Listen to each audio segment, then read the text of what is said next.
time, and Old 29 was exactly 3.4 light-years away from Diomed 3. Travis threw her wide open and hoped for the best.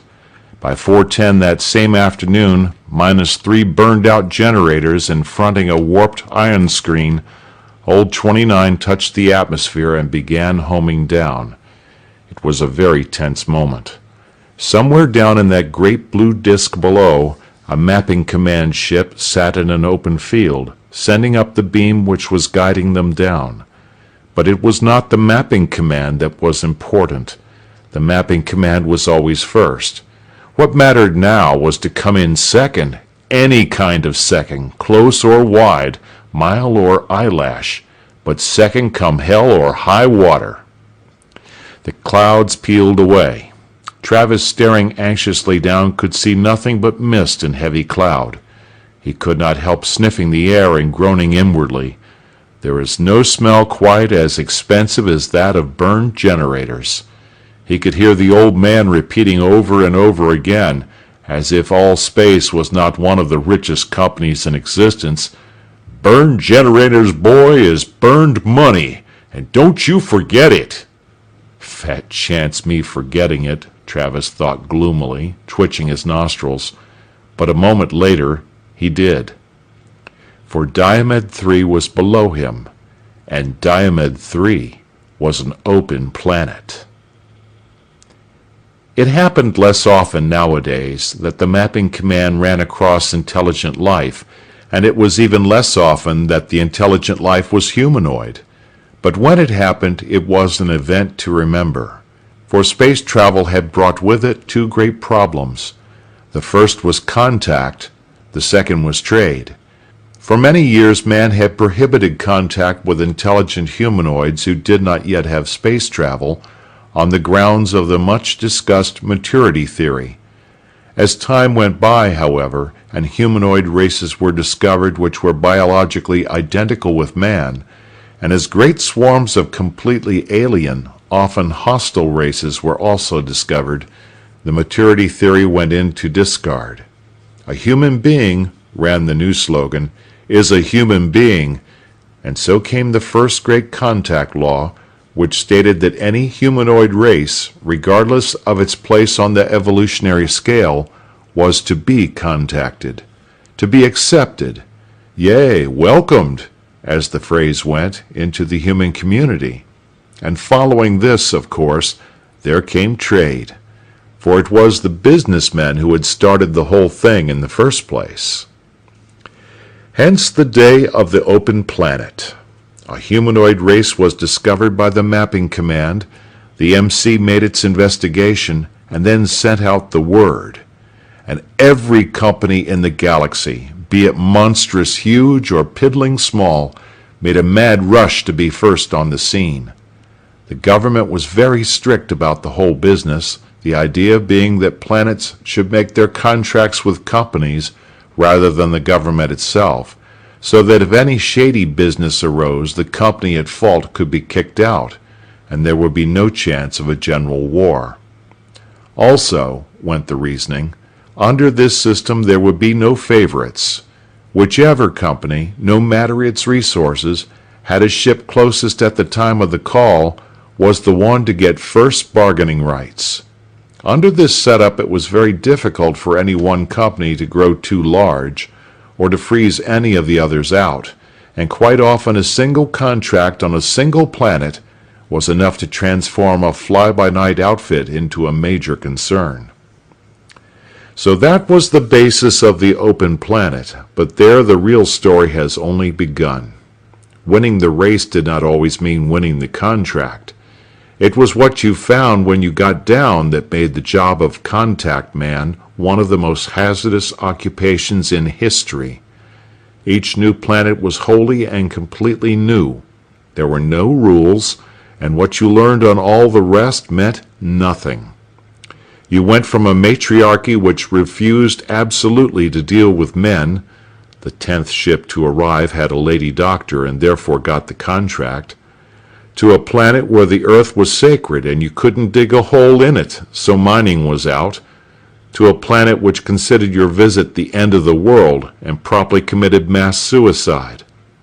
The result of this was that a successful contact man had to be a remarkable man to begin with, a combined speed demon, sociologist, financier, diplomat, and geologist, all in one. It was a job in which successful men not only made fortunes, they made legends. It was that way with Pat Travis. Sitting at the view screen, watching the clouds whip by and the first dark clots of towns beginning to shape below, Travis thought about the legend. He was a tall, frail, remarkably undernourished-looking man with large, soft brown eyes. He did not look like a legend, and he knew it, and being a man of great pride, it bothered him. More and more, as the years went by, his competitors blamed his success on luck. It was not Pat Travis that was the legend, it was the luck of Pat Travis. Over the years he had learned not to argue about it, and it was only during these past few months, when his luck had begun to slip, that he mentioned it at all. Luck no more makes a legend, he knew, than raw courage makes a fighter. But legends die quick in deep space, and his own had been a-dying for a good long while now, while other lesser men, the luck all theirs, plucked planet after planet from under his nose. Now at the view-screen he glanced dolefully across the room at his crew, the curly-headed young Dollinger and the profound Mr. Tripp. In contrast to his own weary relaxation, both of the young men were tensed and anxious, peering into the screen. They had come to learn under the great Pat Travis, but in the last few months what they seemed to have learned most was luck. If you happened to be close, you were lucky, and if you weren't, you weren't. But if they were to get anywhere in this business, Travis knew, they had to learn that luck, more often than not, follows the man who burns his generators. He stopped thinking abruptly as a long yellow field came into view. He saw silver flashing in the sun, and his heart jumped into his throat. Old 29 settled fast. One ship or two? In the distance he could see the gray jumbled shapes of a low-lying city. The sun was shining warmly. It was spring on Diomed 3, and across the field a blue river sparkled, but Travis paid no attention. There was only one silver gleam. Still he waited, not thinking, but when they were close enough he saw that he was right. The mapping command ship was alone. Old 29, burned generators and all, had won the race. "My boys," he said gravely, turning to the crew, "Pat Travis rides again!" But they were already around him, pounding him on the back. He turned happily back to the screen, for the first time beginning to admire the view. By jing, he thought, what a lovely day. That was his first mistake. It was not a lovely day. It was absolutely miserable. Travis had his first pang of doubt when he stepped out of the ship. The field was empty, not a native in sight, but Dollinger was out before him, standing waist-high in the grass and heaving deep lungfuls of the flower-scented air. He yelled that he could already smell the gold. "I say, Trav," Tripp said thoughtfully from behind him, "where's the fatted calf?" "In this life," Travis said warily, "one is often disappointed." A figure climbed out of a port over at the mapping command ship and came walking slowly toward them. Travis recognized him and grinned. "Hey, Hort." "Hey, Trav," Horton replied from a distance. But he did not say anything else. He came forward with an odd look on his face.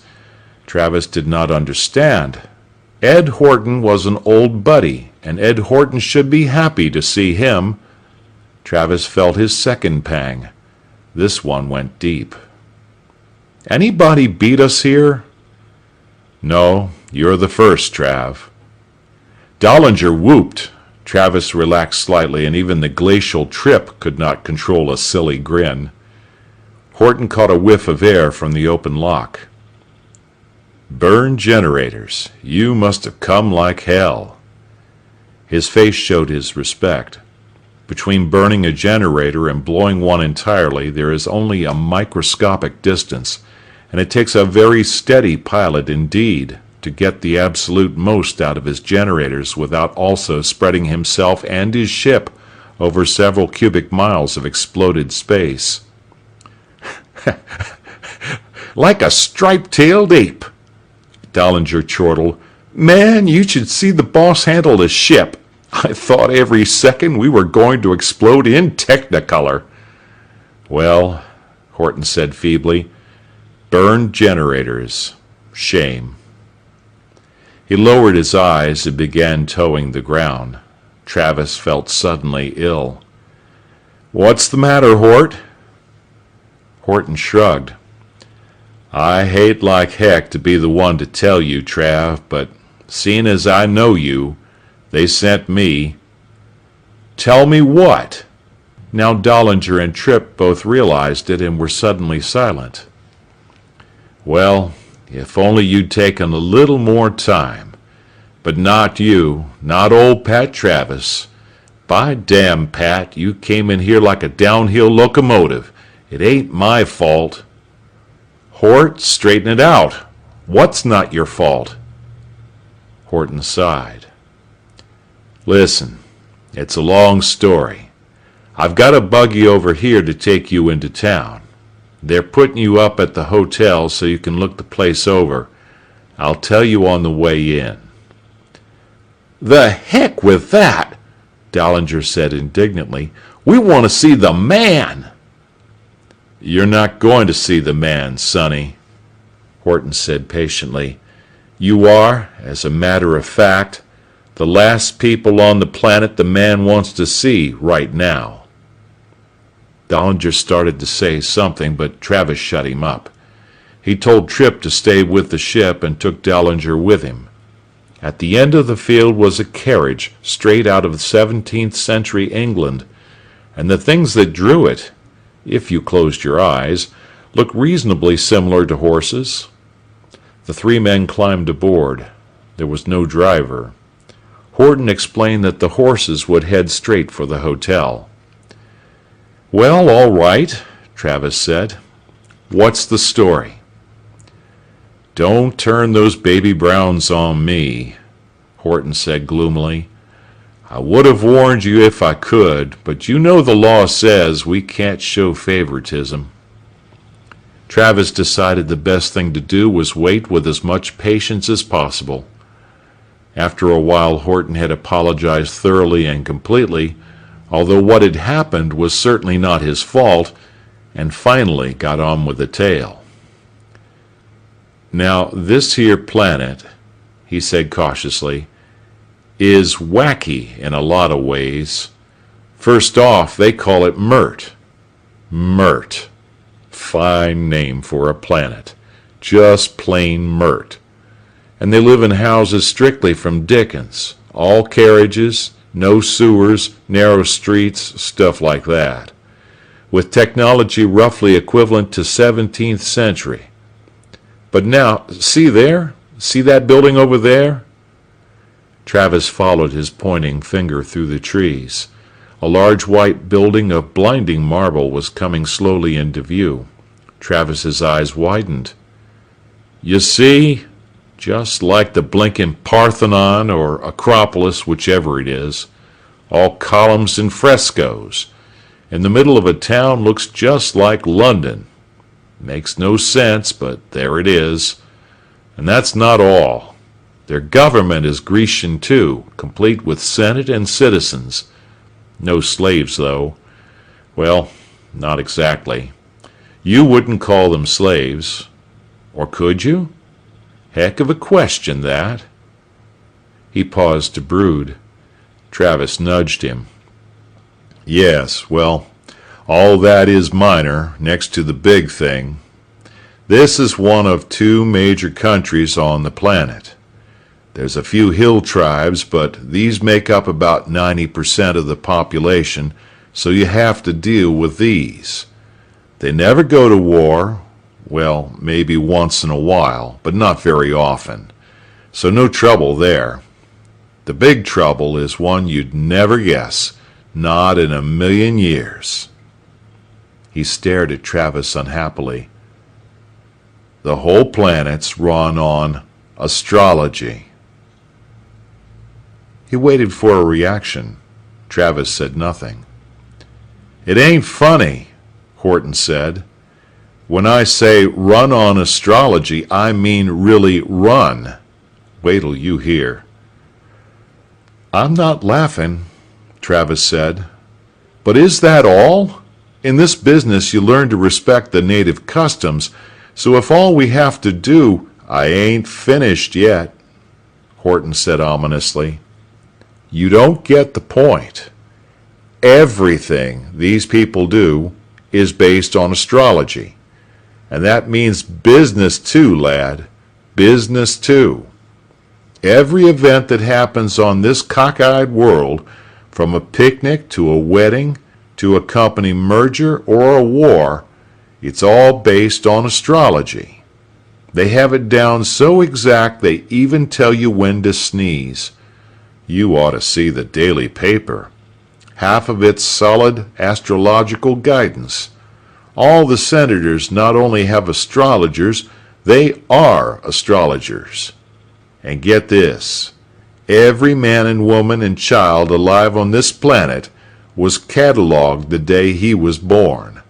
His horoscope was drawn up by the public astrologer, a highly honored office, and his future laid out according to what the horoscope said. If his horoscope indicates a man of stature and responsibility, he becomes, by God, a man of stature and responsibility. You have to see it to believe it. Kids with good horoscopes are sent to the best schools. People fight to give them jobs. Well, take the courts, for example. When they're trying a case, do they talk about evidence? They do not. They call in a legal astrologer. There's all kinds of branches in the profession. And this joker, all by himself, determines the guilt or innocence of the accused by checking the aspects. Take a wedding. Boy meets girl. Boy likes girl. Does boy go see girl? No. He heads straight for an astrologer. The girl's horoscope is on file in the local city hall just like everybody else. The astrologer compares the charts and determines whether the marriage will be a good one. He is, naturally, a marital astrologer. He gives the word. If he says no, they don't marry. I could go on for hours, but you really have to see it. Take the case of people who want to have children. They want them born, naturally, at the time of the best possible aspects. So they consult an astrologer and he gives them a list of the best times for a baby to be conceived. These times are not always convenient. Sometimes it's 4:18 in the morning and sometimes it's 2:03 Monday afternoon. Yet this is a legitimate excuse for getting out of work. A man goes in, tells his boss it's breeding time, and off he goes without a penny docked. Build a better race, they say. Of course, the gestation period is variable, and they never do hit it right on the nose, but also there are still the natural accidents, so quite a few are born with terrible horoscopes. Holy smoke, Travis muttered. The possibilities of it blossomed in his mind. He began to understand what was coming. Now you begin to see, Horton went on gloomily. Look what an Earthman represents to these people. We are the unknown, the completely capital U unknown. Everybody else has a certain definite quantity. His horoscope is on file, and every man on Mert has access to all his potentialities, be they good, bad, or indifferent. but not us. They don't know when we were born or where, and even if they did, it wouldn't do them any good, because they haven't got any system covering Mars and Jupiter, the planets at home. Everybody else is cataloged, but not us. And just because they believe so thoroughly in their own astrology, they've gotten used to the idea that a man is what his horoscope says he is. But us? What are we? They haven't the vaguest idea, and it scares hell out of them. The only thing they can do is check with one of the branches, what they call horary astrology, and make a horoscope of the day we landed. Even if that tells them nothing about us in particular, at least it tells them, or so they believe, all about our mission to Mert. Because the moment our ship touched the ground was the birth date of our business here. He paused and regarded Travis with woeful sympathy. With us, luckily, it was all right. The mapping command just happened to hit here on a good day. But you? Trav, old buddy, for once you came just too damn fast. Oh my God, Travis breathed. We landed on a bad day. Bad, Horton sighed. Man, it's terrible. End of section 1.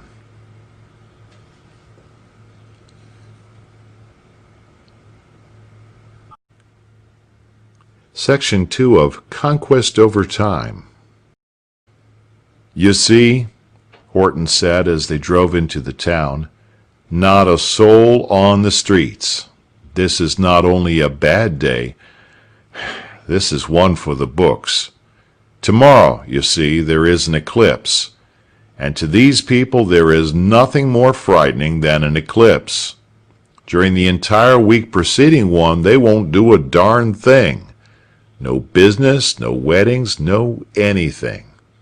The height of it will be reached about tomorrow noon. Their moon, which is a tiny little thing, not much bigger than our first space station, is called Felda. It is very important in their astrology, and for all practical purposes, the eclipse is already in force. I knew you were riding in down the base, so I checked it out. It not only applies to you, other things cinch it. He pulled a coarse sheet of paper from his pocket and read from it in a wishful voice.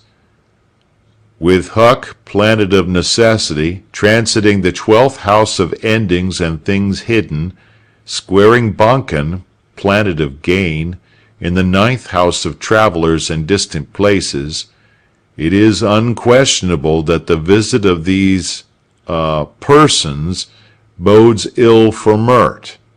If further proof is needed, one need only examine the position of Diomed, which is conjunct Huck and closely squared to Lindell in the 3rd house of commerce, etc., etc.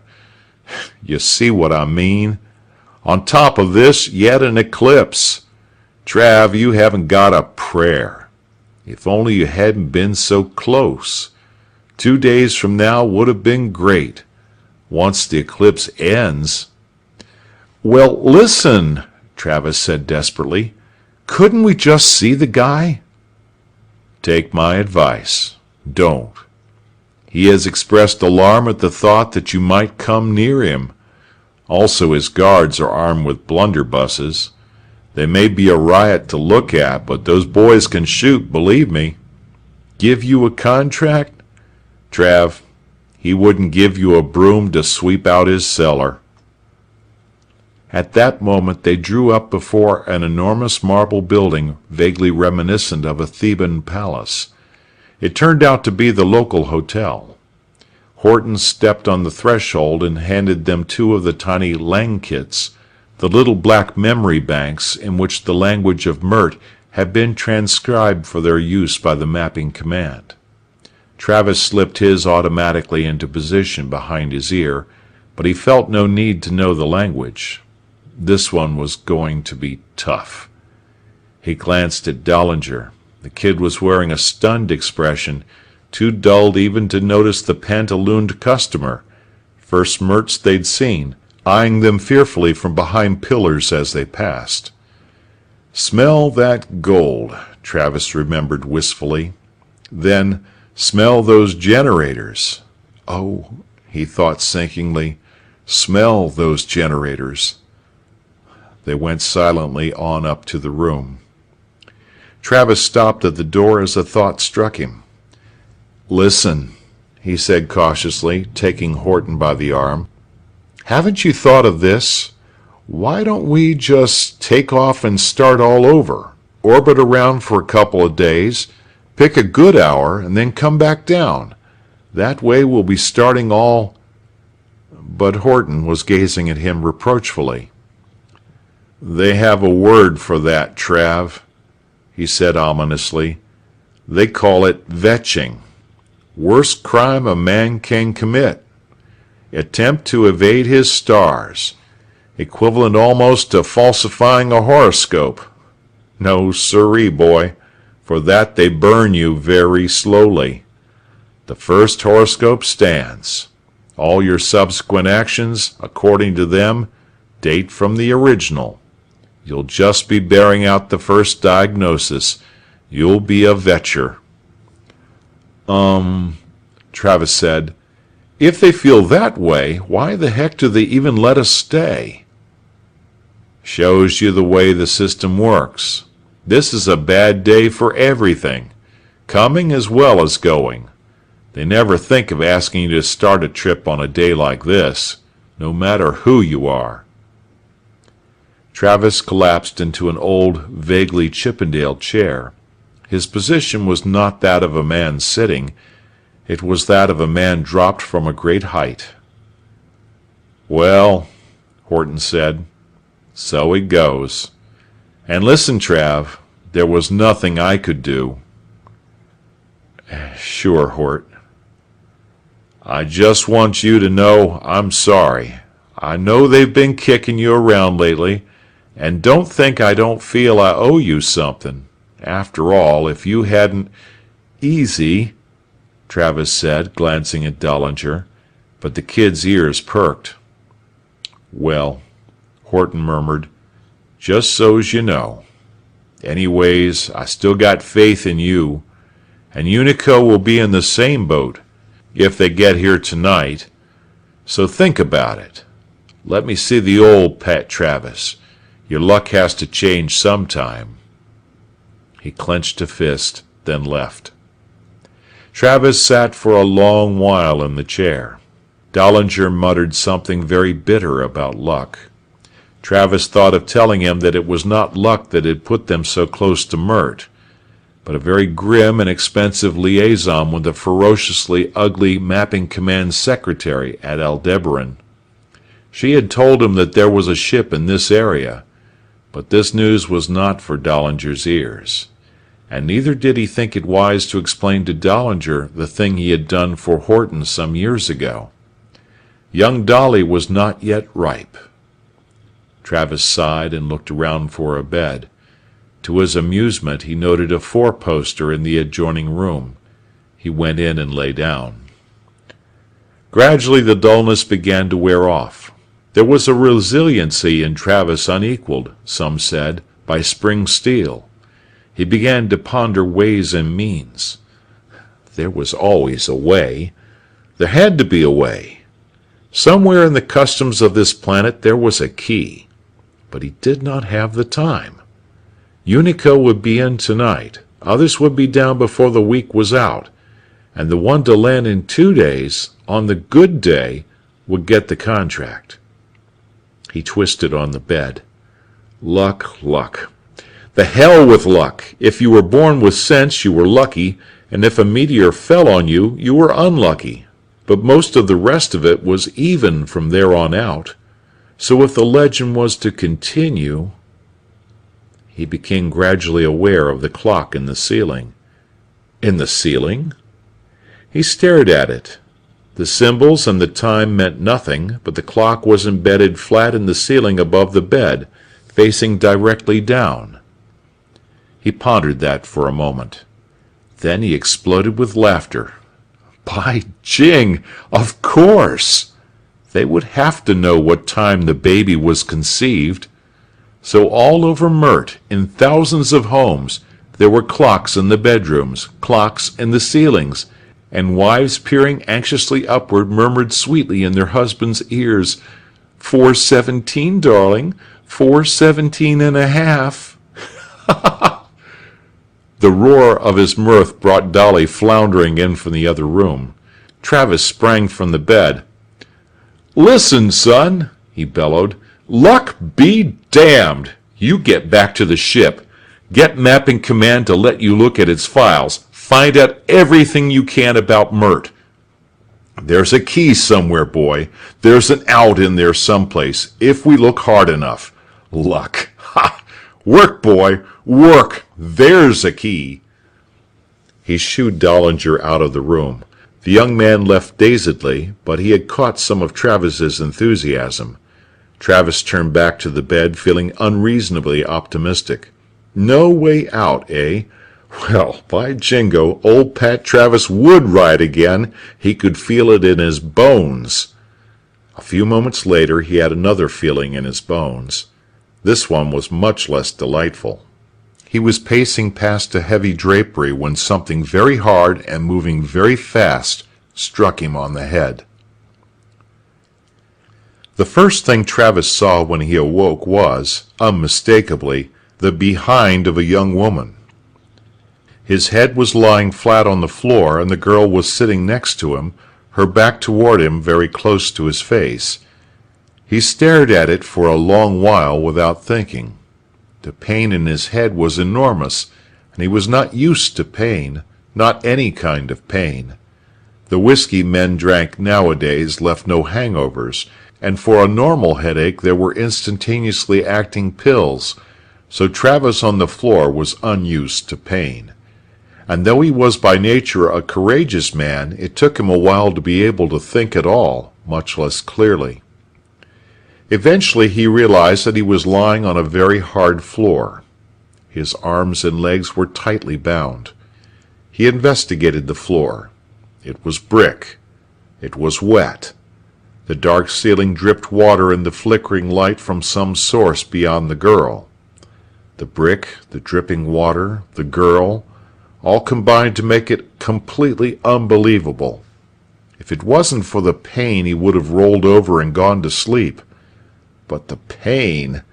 Yes, the pain! He closed his eyes and lay still, hurting. When he opened his eyes again, he was better. By jing, this was ridiculous! Not a full day yet on Mert, and in addition to his other troubles, now this. He did not feel alarmed, only downright angry. This business of the flickering light and being tied hand and foot was too impossible to be dangerous. He grunted feebly at the back of the girl. "Ho!" he said. "Now what in the sweet name of Billy H. Culpepper is this?" The girl turned and looked down at him. She swiveled around on her hips, and a rag-bound foot kicked him unconcernedly in the side. For the first time he saw the other two men behind her. There were two of them. The look of them was ridiculous. The girl said something.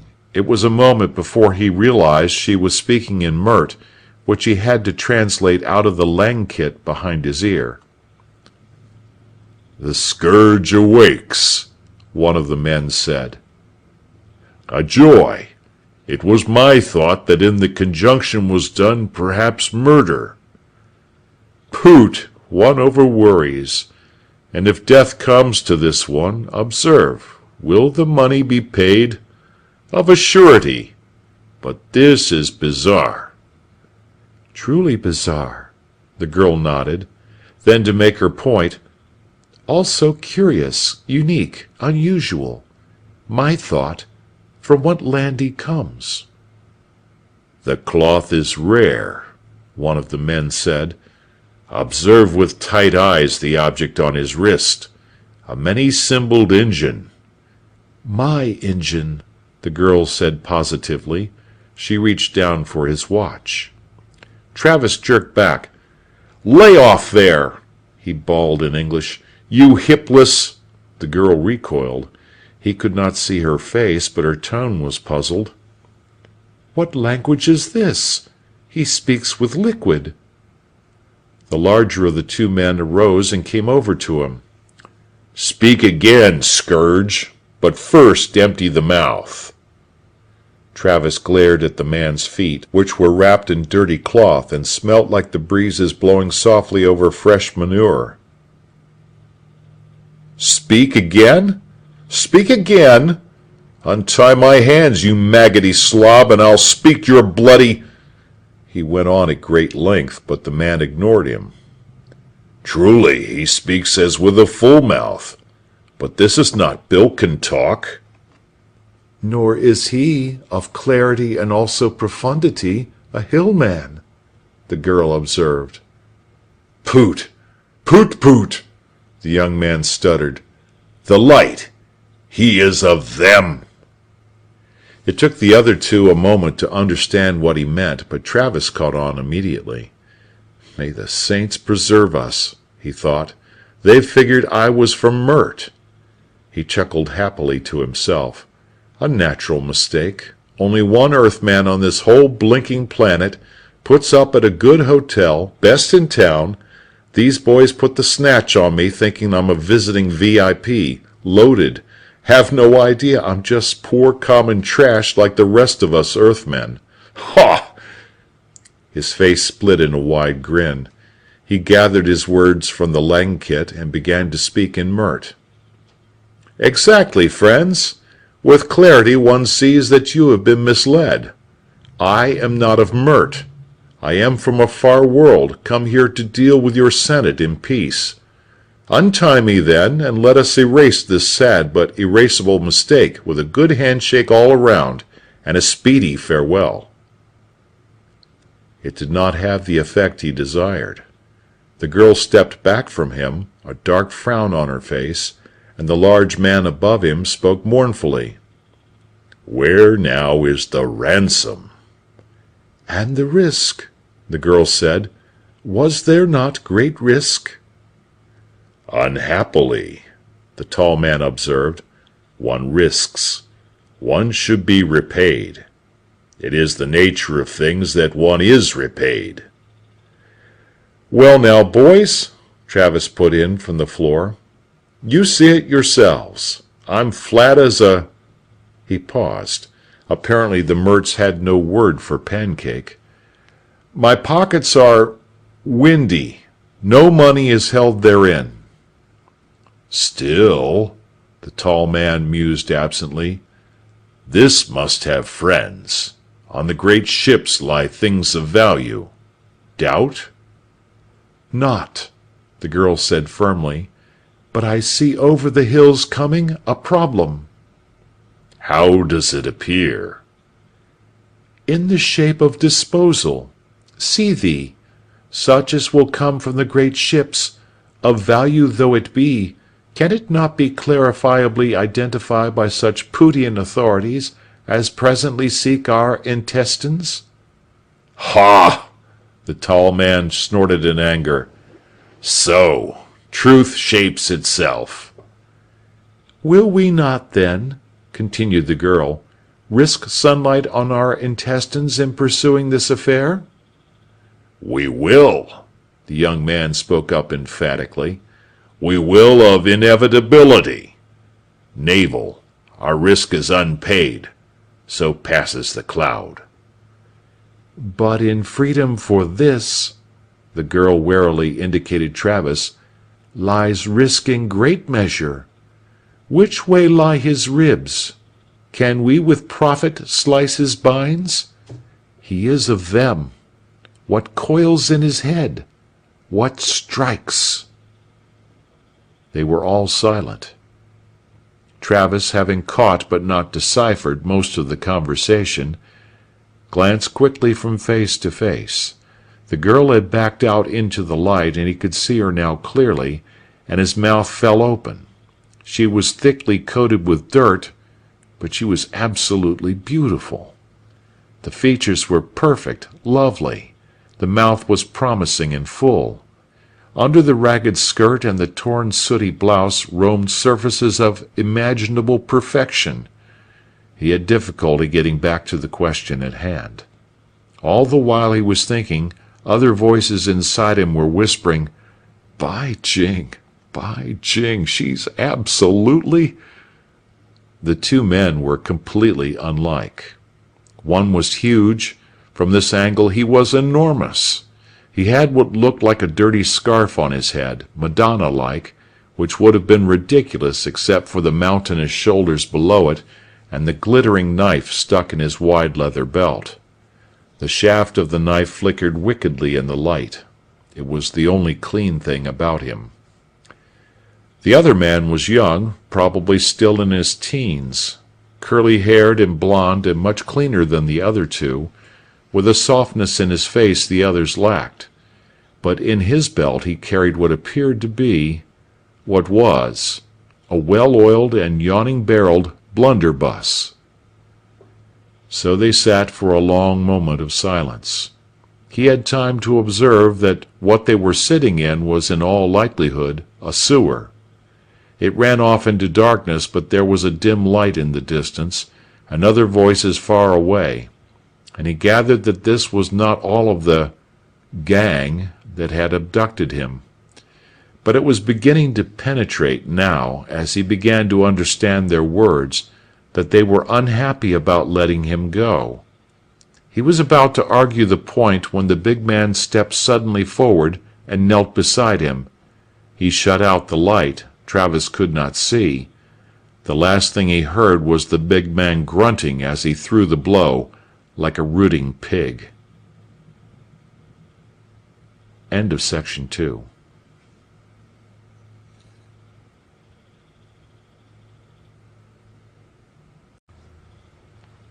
Section 3 of Conquest Over Time.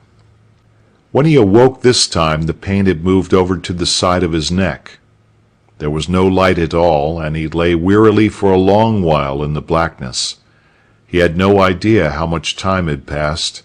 He could tell from the brick wet below him that he was still in the sewer, or at least some other part of it, and, considering the last turn of the conversation, he thought he could call himself lucky to be alive.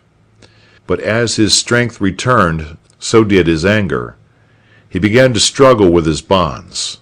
There was still the problem of the contract. He regarded that bitterly. He could just possibly die down here, but his main worry was still the contract. Allspace would be proud of him, but Allspace might never know. He did nothing with the bonds, which he discovered unhappily were raw leather thongs. Eventually he saw a light coming down the corridor. He saw with a thrill of real pleasure that it was the girl. The young man was tagging along behind her, but the big man was absent. The girl knelt down by him and regarded him quizzically. "Do you possess pain?"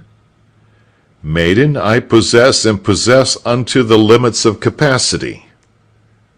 "My thought is sorrow, but this passes. Consider, your blood remains wet." Travis caught her meaning. He swore feebly. "It was very nearly let dry," the girl said, "but solutions conjoined. It was noted at the last, even as the blade descended, that such friends as yours could no doubt barter for Mertian coin, untraceable, thus restoring your value." "Clever, clever, oh clever," Travis said dryly. To his surprise, the girl blushed. "Overgracious, overkind. Speed thanks awry of this windy head. Aim at yon lappy." She indicated the boy, who stood smiling shyly behind her. "It was he who thought you alive, he my brother." "Ah," Travis said. "Well, bless you, boy." He nodded at the boy, who very nearly collapsed with embarrassment. Travis wondered about this brother bit. Brother in crime? The Langkit did not clarify. but the girl turned back on him a smile as glowing as a tiny nova. He gazed cheerfully back. "Tude and the others sit now composing your note. A matter of weight, confounded in darkness." She lowered her eyes becomingly. "Few of us," she apologized, "have facility in letters." "A ransom note," Travis growled. "Great gods and little... Tude? Who is Tude?" "The large man who, admittedly hastening before the horse, did plant pain in your head." "Ah," Travis said, smiling grimly, "we shall presently plow his field." "Ho!" the girl cried, agitated. "Speak not in darkness. Tude extends both north and south, a man of dimension as well as choler. He boasts fours in the 10th, in good aspect to Bonken, giving prowess at combat, and Lindel in the 4th bespeaks a fair ending. Avoid, odd man, foreordained disaster." In his urge to say a great many things, Travis stammered. The girl laid a cool, grimy hand lightly on his arm and tried to soothe him. "With passivity and endurance, the night shall see you free. Tude comes in close moment with the note. Quarrel not at the price, sign, and there will be a conclusion to the matter. We are not retrograde here. As we set our tongues, so lie our deeds." "Yes, well, all right," Travis grumbled. "But there will come... All right, all right. My name shall be inscribed, let your note contain what it will. But I would have speed. There are matters of gravity lying heavily ahead." The girl cocked her head oddly to one side. "You sit on points. A rare thing. Lies your horoscope in such confusion that you know not the drift of the coming hours?" Travis blinked. "Horoscope?" he said. "Surely," the girl said. "The astrologers of your planet did preach warning to you of the danger of this day, and whether, in the motions of your system, lay success or failure. Or is it a question of varying interpretations? Did one say you good, while the other—" Travis grinned broadly. Then he sobered. It would quite logically follow that these people, primitive as they were, might not be able to conceive of a land where astrology was not lord over all. A human trait. But he saw dangerous ground ahead. He began very cautiously and diplomatically to explain himself, saying that while astrology was practiced among his own people, it had not yet become as exact an art as it was on Mert, and only a few had as yet learned to trust it. The effect on the girl was startling. She seemed for a moment actually terrified when it was finally made clear to her. She abruptly retreated into a corner with her brother, and mumbled low, frantic sounds. Travis grinned to himself, but kept his face stoically calm. But now the girl was out in the light, and he could examine her clearly for the first time, and he forgot about astrology entirely. She was probably in her early 20s. She was dirtier than a well-digger's shoes.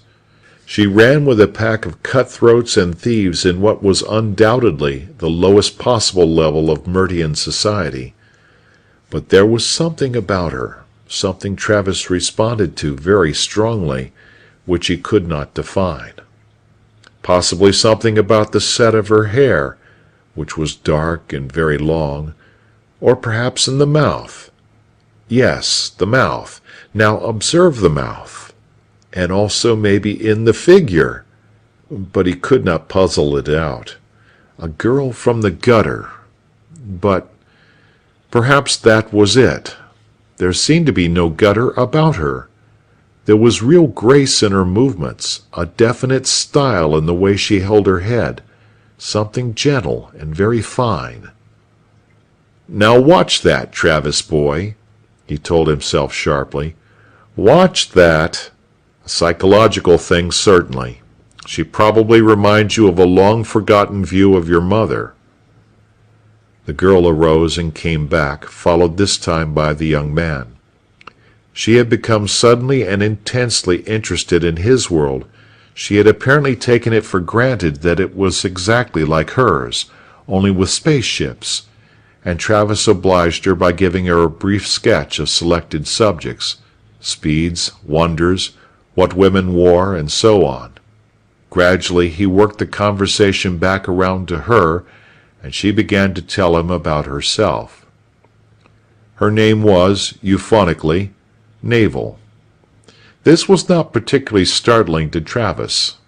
Navel is a pretty word, and the people of Mert had chosen another, uglier sound for use when they meant belly button, which was their right.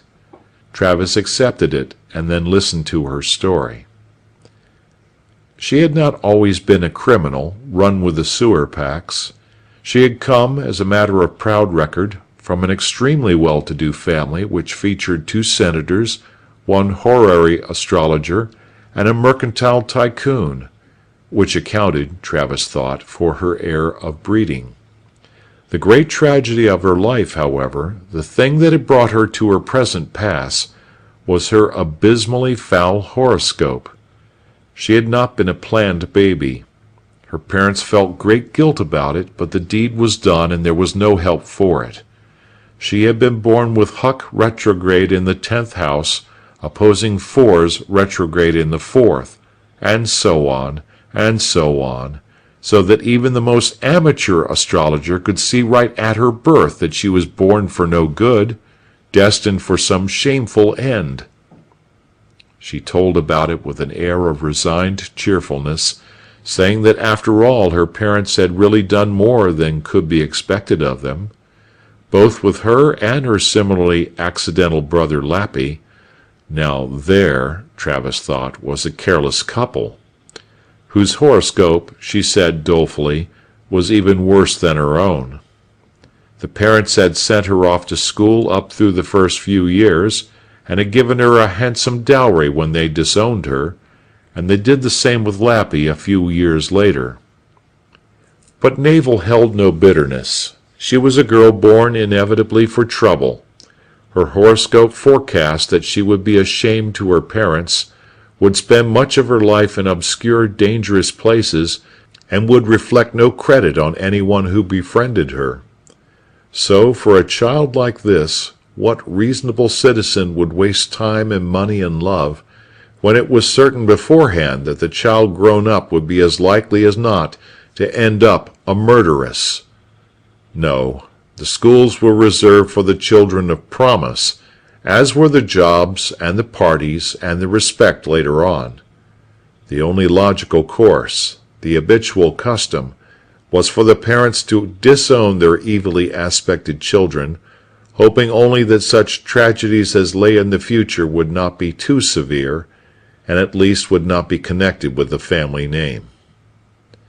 And Navel was not bitter, but there was only one place for her, following her exile from her parents' home. A career in business was of course impossible. Prospective employers took one look at your horoscope and zoom the door. The only work she could find was menial in the extreme, dishwashing, street cleaning, and so on.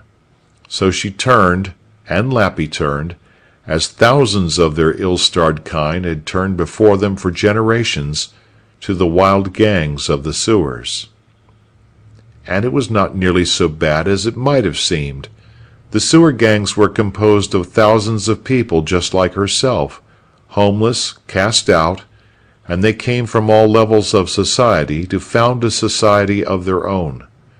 They offered each other what none of them could have found anywhere else on Mert: appreciation, companionship, and even if life in the sewers was filthy, it was also tolerable, and many even married and had children, the luckiest of whom quickly disowned their parents and were adopted by wealthy families.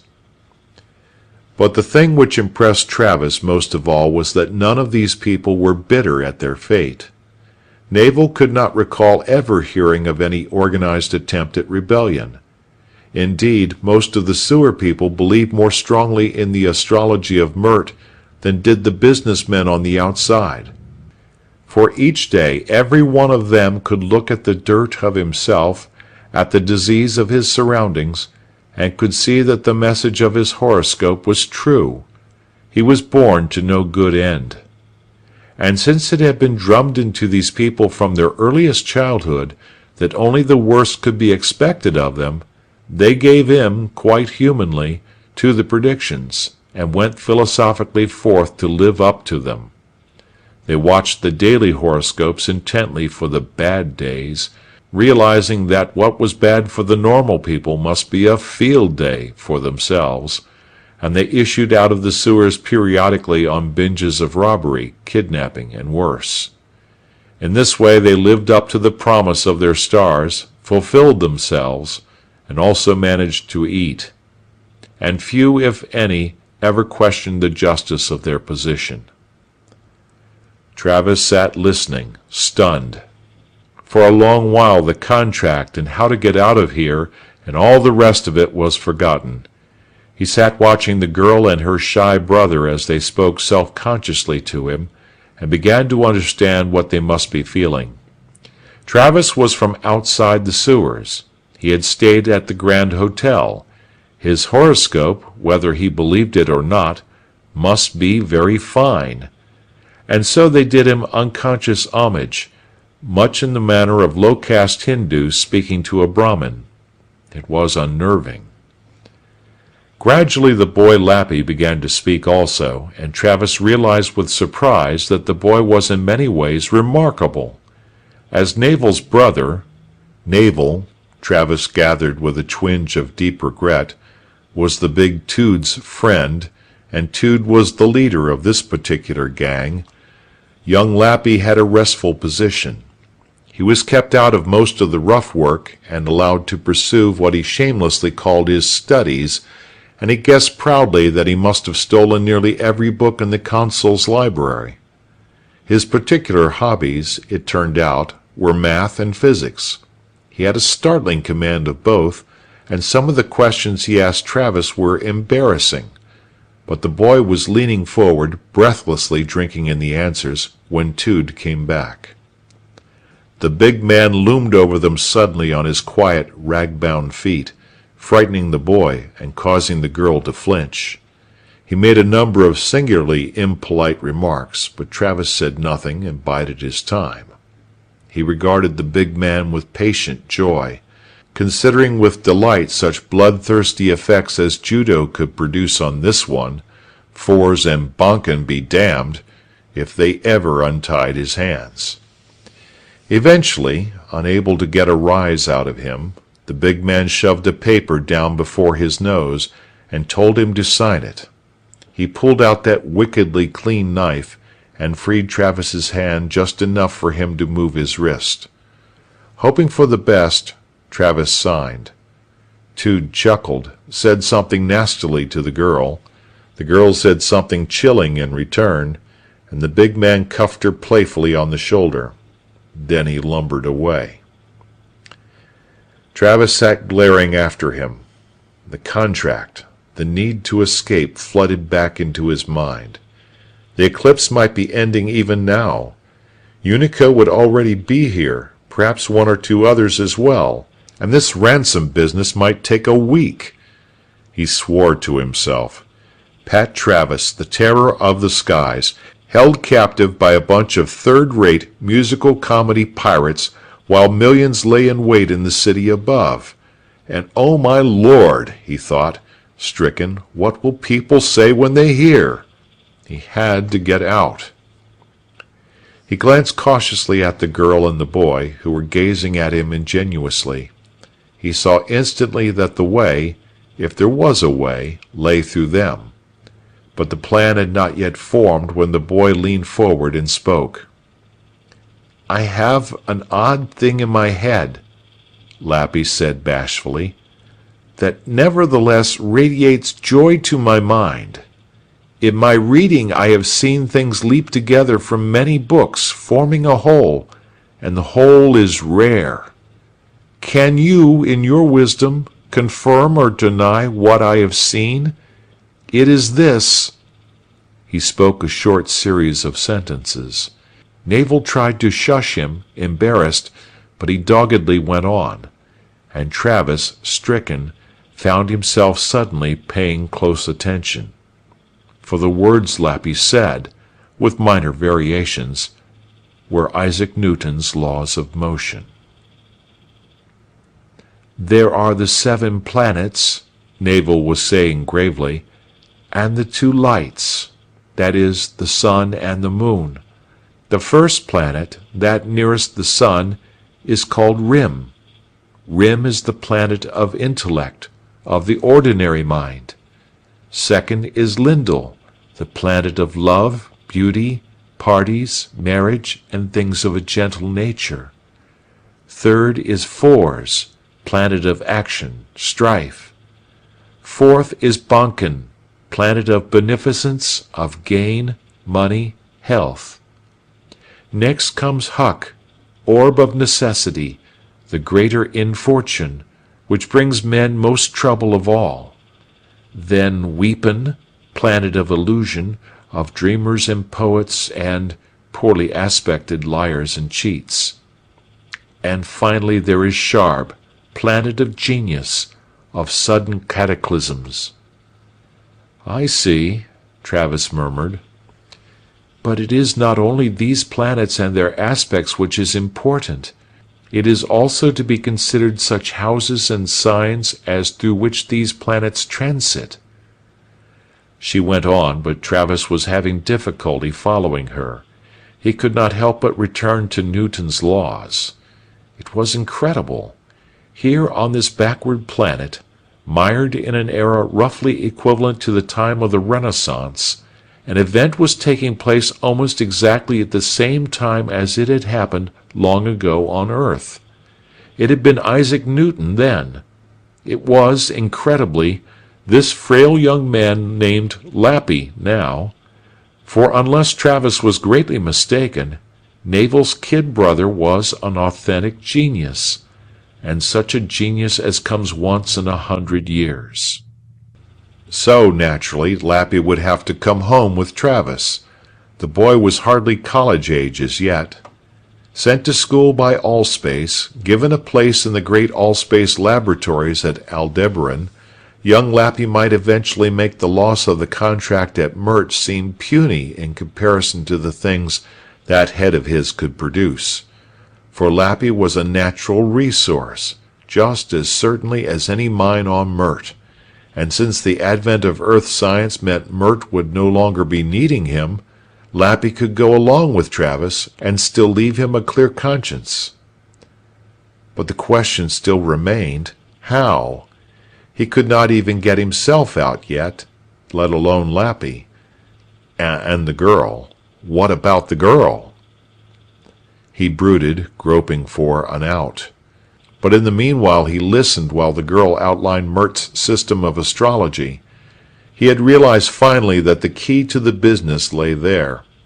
Astrology was these people's most powerful motivating force. If he could somehow turn it to his advantage. He listened to the girl, and eventually found his plan. "Ho!" he said abruptly. Startled, the girl stared at him. "Lightning in the brain," Travis grinned. "Solutions effervesce. Attend. Of surety, are not places on Mert also ruled by the stars? Is it not true that towns and villages do also have horoscopes?" Navel blinked. "Why, see thee, it is in the nature of things, odd man, that all matter is governed by the planets. How else come explanations, for example, of natural catastrophes, fires, plagues, which affect whole cities and not others? And consider war. Does not one country win and the other lose? Of a surety different aspects obtain." "Joy, then," Travis said. "But do further observe. Is it not so, in your astrology, that a man's horoscope may often conflict with that of the place wherein he dwells? Is it not so that often a man is promised greater success in other regions, where the ruling stars more closely and friendlily conjoin his own?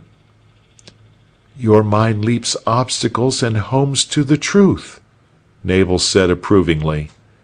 Many times has it been made clear that a man's fortune lies best in places ruled by his ascendant, as witness, for example, those who are advised to take to the sea or to southern lands. Intoxication! Travis cried out happily. Then is our goal made known.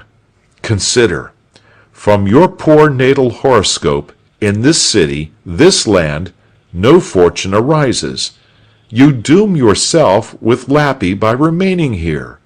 But what business is this? Seek you not better times?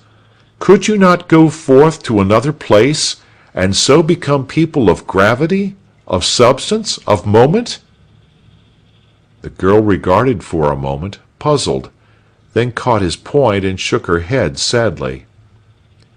Odd man, without profit, you misconstrue. Such as we, my brother and I, are not condemned by place, but by twistings of the character. My natal Huck, retrograde in the 10th, gives an untrustworthy, criminous person. It would be so here, there, anywhere. My pattern is set. Such travels as you describe are for those who conflict only with place. I and my brother, it is our sad fortune to conflict with all. But this is the core, Travis insisted. The conflict is with Mert. Consider, such travail as is yours stems from the radiations of Huck, of Weepen, of Sharb. But should you remove yourself beyond their reach, across great vastnesses of space to where other planets subtend, and in their alien radiation extinguish and nullify those of Huck, what fortune comes then? What rises? What leaps in joy? The girl sat speechless, staring at Travis with great soft eyes. The boy Lappy, who until that moment had been grinning happily over the news that his laws were true, suddenly understood what Travis was saying and let his mouth fall open. But the girl sat without expression. Then, to Travis's dismay, a slow, dark look of disgust came over her face. This, she said ominously, this smacks of vetching. The word fell like a sudden fog. Lappy, who had begun to smile, cut it sharply off. Travis, remembering what vetching meant to these people, gathered his forces. Woman, he said bitingly, you speak an offense, but with patience and kindness I heal your insult. I control my choler, but my blood flows hot, therefore fasten your tongue. Tell me not that I have overvalued you, for your brain is clear, your courage thick. Wherefore speak of vetch? What vetch is there in travel? He vetches who leaves a certainty for another certainty, who attempts to avoid his starry fate. But you go from a certain end to an end not certain at all, to places of dark mystery, of grim foreboding.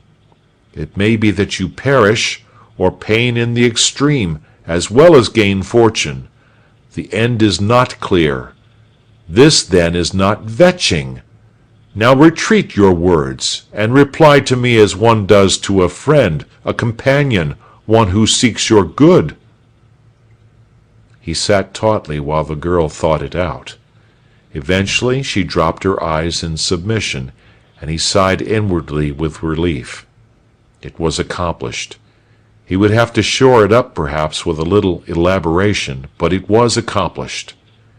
10 minutes later he was standing free and unbound in the passageway. It was just barely in time. Down the round dark tunnel 2 men came. End of section 3.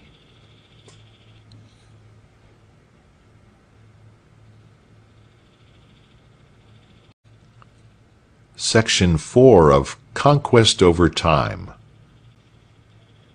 Navel stepped gingerly over the bodies and gazed at Travis with awestruck admiration.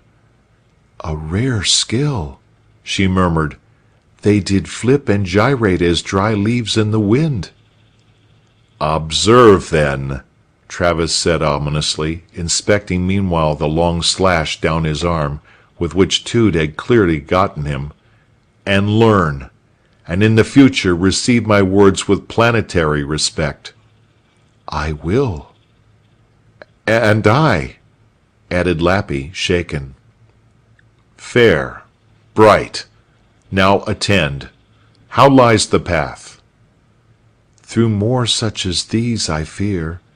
This place in which we trouble lies at a dead end. We must proceed through great halls where many sit waiting, ere we arrive at the light." "No other way? Think now." "None." Travis sighed. "And they talk about luck. Well, boy," he turned to Lappy, "give me your blunderbuss. Obtain that one's knife," he indicated the sleeping Tude, "and let us carve our way out into the sunshine." But, as it turned out, the getting free was much easier than he had anticipated.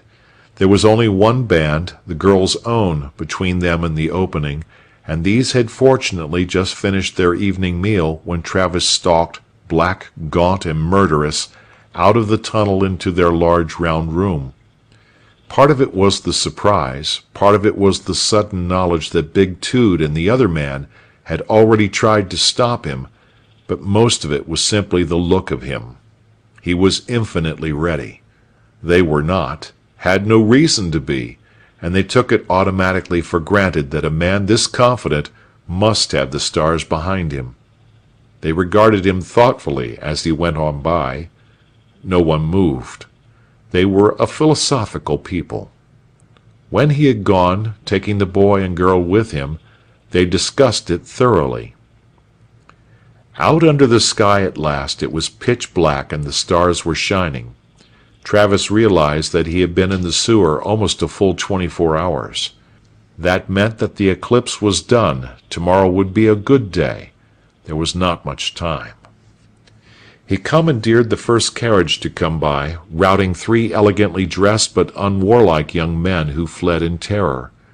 He saw with relief that they thought him only another sewer rat, for if word of an Earthman robbing the local citizens ever got out, there would be hell to pay, and in addition to his other troubles, he could not abide that. He told Navel to head for the field where old 29 rested.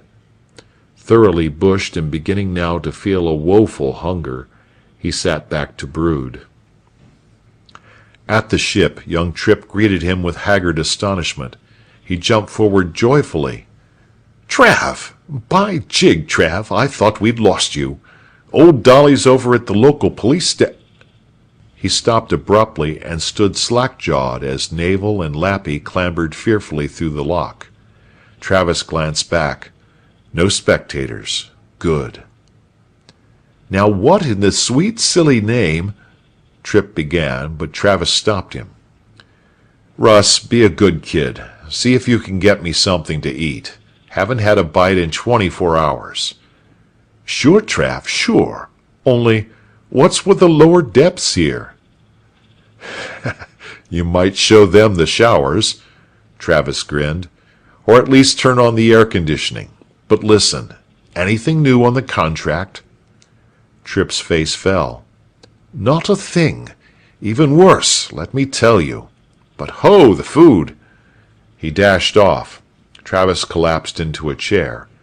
A few moments later Tripp came back bearing food, but his eyes by now had begun to penetrate the dirt of the girl, and he stood watching her, bemused.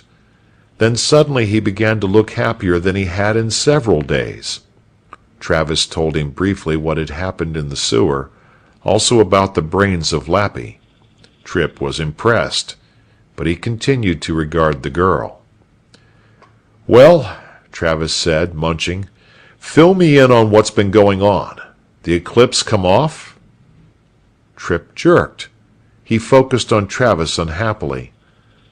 "Oh boy, did it come off. Wait till you hear. Listen, you know the way it is now. I think they're going to kick all Earthmen off this planet. The MC says we may have to leave and come back 100 years from now. Not anybody going to get a contract now." "What happened?" "Well, you wouldn't believe it. You have to understand these people's astrology. You know the little moon these people have? Felda, they call it. It's only a tiny thing, really only a few hundred yards wide. Well, when the mapping command first came by here, they set down on that moon and set up a listening post before landing, you know, the way they always do, to size up the situation through telescopes, radio, all that. Mostly they just orbit, but this time they landed, God knows why, and took off again, naturally, throwing in the star drive. So today the eclipse comes off all right, but it comes off late." He could not help smiling. "You see what happened? A star drive is a hell of a force. It altered the orbit of the moon. Not enough to make any real difference, just a few hours a year, only minutes a day. But boy, you want to hear these people howl. And I guess you can see their point.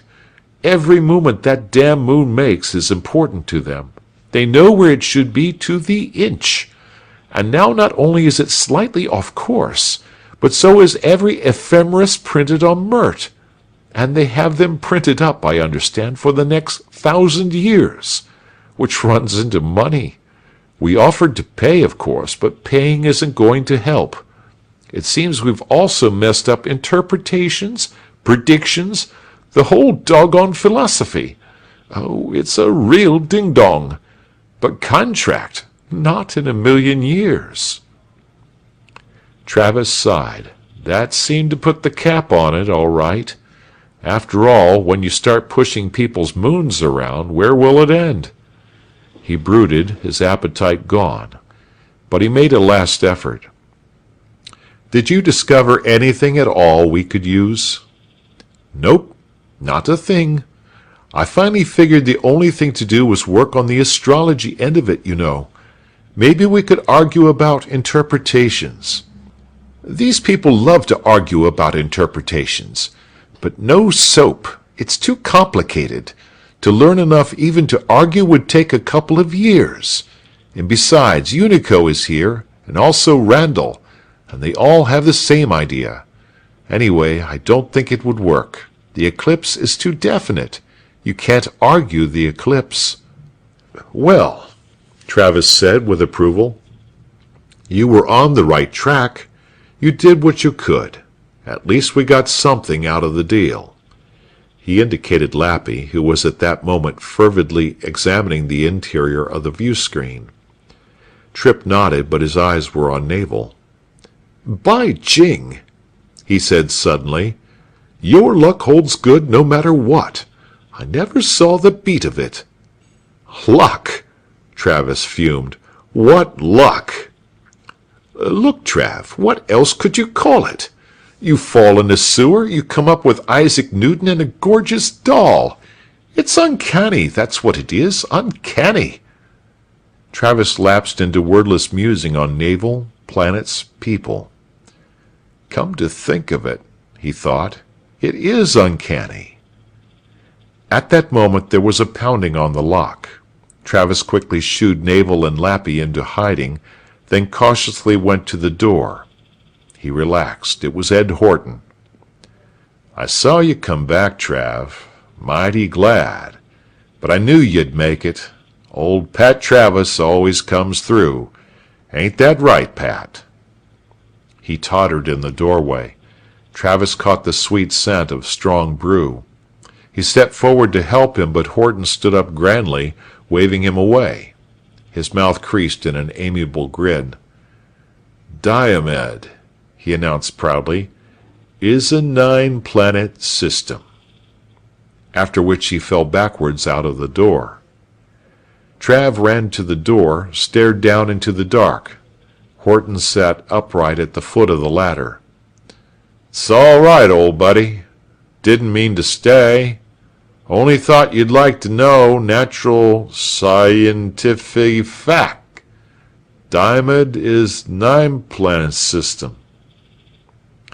He rose on wobbly but cheerful legs.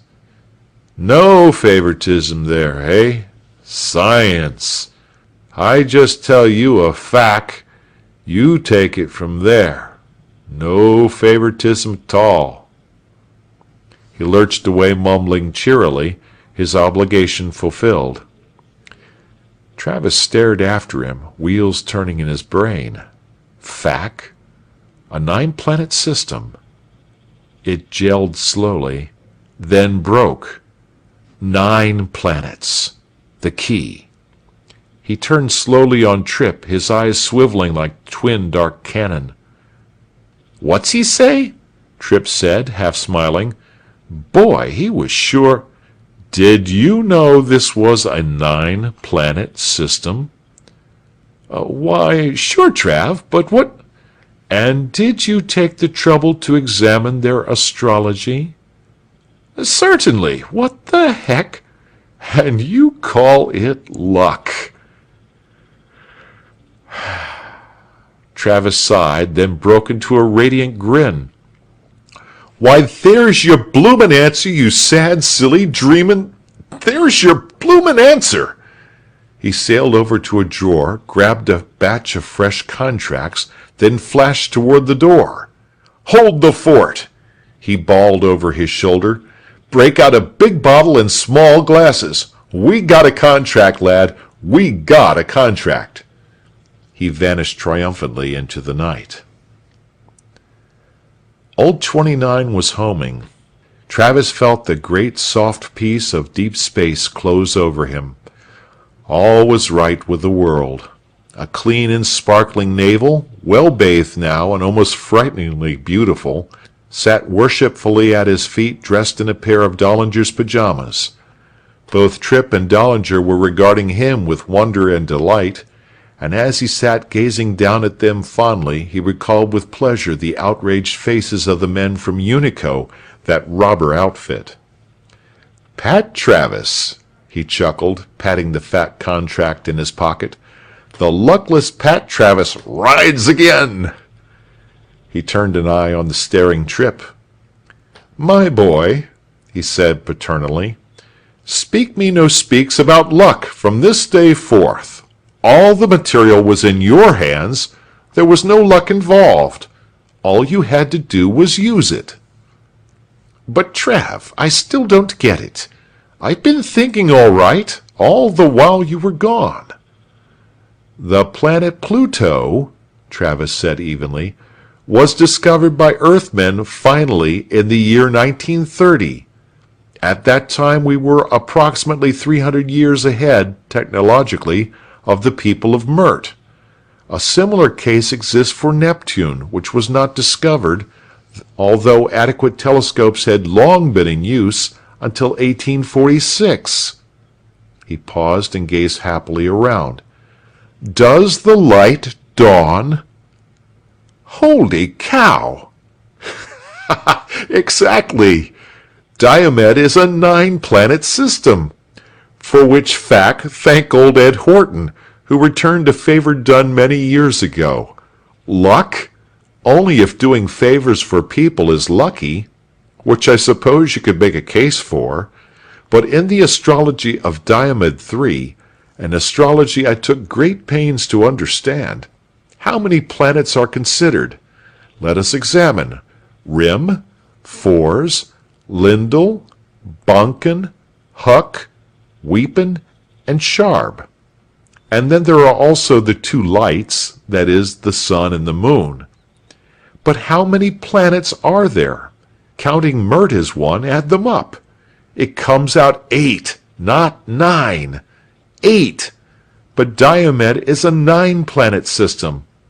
Bless Ed Horton! What happened to the missing planet? Dollinger whooped. They didn't know they had one! Travis grinned. With surety, they didn't know it existed. If they had, their astrology would certainly have shown it. So it had obviously, like our own Pluto at a similar time, never been discovered. He paused once again while Dollinger and Tripp regarded him with delight. "And you," Tripp said, "you showed them where it was." Travis clucked. "I did not. For one thing, I didn't know where it was. I simply told him, very regretfully, that there was one, but the situation being what it was, I couldn't allow him to use our telescopes to plot its orbit. Unless, you see, there existed a concrete agreement between us." I added that I had heard that Earthmen would shortly be leaving his planet. Very unhappily, I told him he could not expect to produce a telescope of the necessary power within at least the next 100 years, and even then, it would be many more years before they actually found it. I was very sorry about the whole business, so I just thought I'd drop by to offer my regrets.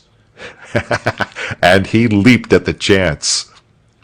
No, you rushed to conclusions.